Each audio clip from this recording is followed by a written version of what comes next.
When you're negotiating, logic is rarely what wins the day.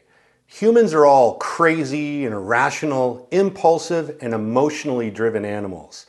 We almost always act and react first and foremost from our deeply held fears, our needs, perceptions, and desires. Most people go into negotiations with a set process they want to follow. If I do A, B, C, and D in a certain fixed order, I will get X. But in the real world, negotiation is far too unpredictable and complex for this.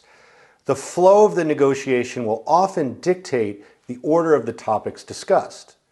In psychology, it's stated that we have two systems of thought that dictate what we believe and how we act.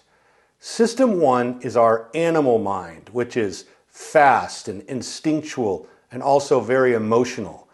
System two is much more slow and deliberate and also logical. System one is far more influential and guides and steers our system two rational thoughts. So, if you know how to affect your negotiating counterpart's system one thinking, his irrational feelings, by how you frame and deliver your questions and statements, then you can guide his system two rationality and therefore modify his responses in the negotiation. Emotions and emotional intelligence need to be central to effective negotiation, not things to be overcome.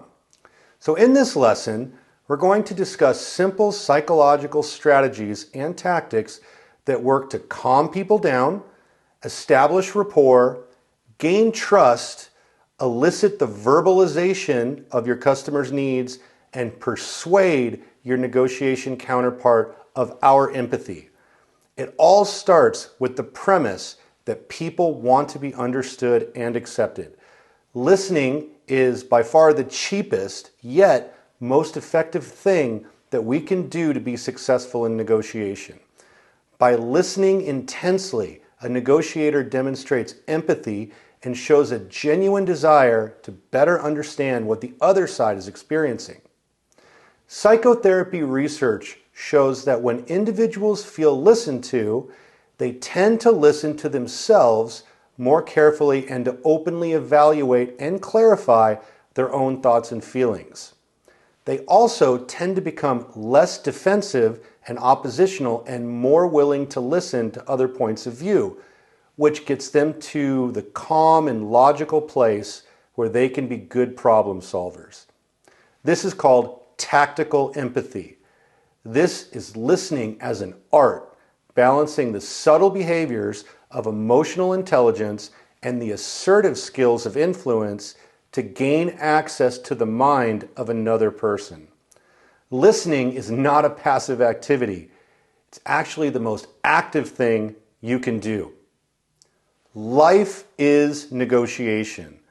The majority of the interactions we have at work and at home are negotiations that can be summed up as animalistic urge for I want. I want to pay $500,000, not $1 million for that system.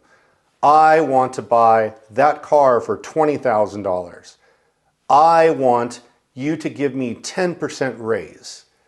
Negotiation serves two distinct, vital life functions: information gathering and behavior influencing, and includes almost any interaction where one party wants to get something from the other side. Your career, your finances, your relationships, even your children's future. At some point, they all depend on your ability to negotiate. In this world, you get what you ask for, so you must ask for it correctly. The goal of this negotiation training is to give you the tools to practice so you can go into your next negotiation with confidence to win.